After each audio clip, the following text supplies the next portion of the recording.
Est-ce que vous savez comment s'appelle cet outil que j'ai dans l'atelier? Vous voyez, j'ai même plusieurs modèles. Eh bien, ça s'appelle une règle de toupilleur. Alors rassurez-vous, hein, si vous n'en avez pas, ça ne va pas vous empêcher de bosser, mais ça va vous aider par contre si vous avez des mesures à faire. Je vous explique brièvement comment elle est constituée. Alors vous voyez déjà, elle est graduée sur les deux faces et vous allez avoir un côté impair, un côté pair et à chaque fois vous allez avoir une partie réglée sur le flanc qui va être tout droit. L'idée, c'est que ça va vous permettre de faire une sorte de jauge. Par exemple, ici, je veux savoir de combien sort ma fraise par rapport à la semelle de ma défonceuse. Eh bien, je vais m'approcher. Donc, vous voyez, on va regarder si on est à fleur. On n'est pas à fleur sur le 3 mm. Donc, je vais me mettre du côté des nombres pairs. Je vais m'avancer. Et quand je serai en butée, voilà, je sais que là, je suis sur 2 mm de débord. Alors, c'est pas juste pour la sortie de la fraise que ça va m'être utile dans ce cas de figure. Moi, j'ai besoin que ce soit un débord de 19 mm par rapport à la semelle de ma défonceuse ici, par rapport à ma surface de référence.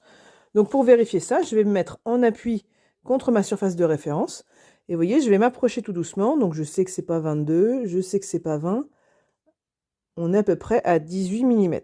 Voilà. Et par exemple, si je me mets dans l'autre sens avec les chiffres impairs, je vais pouvoir voir où tombe mon 19. En effet, vous voyez, le 19, il est un petit peu plus loin. Par contre, le 17, il touche.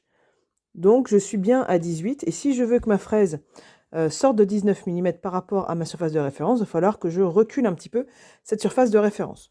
Donc, ça sert pour les défonceuses, qu'elles soient sur table ou non. Mais ça va aussi surtout, par exemple, servir quand vous utilisez une toupie, d'où le nom règle de toupilleur, ou même quand vous utilisez tout simplement une scie sur table et que vous voulez mesurer la sortie de la lame. Donc vous venez vous mettre sur votre table de scie, et puis vous regardez, tac, tac, tac, jusqu'à être embuté du côté impair ou du côté pair.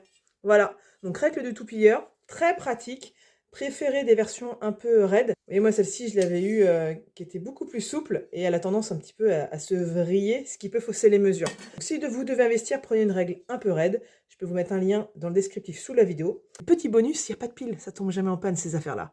J'espère que ça vous aura intéressé. N'hésitez pas à vous abonner à Copo & Co pour voir d'autres petits tutos intéressants en direct de l'atelier. Et à liker, commenter, partager. Vous connaissez la rengaine. À très bientôt. Bye bye.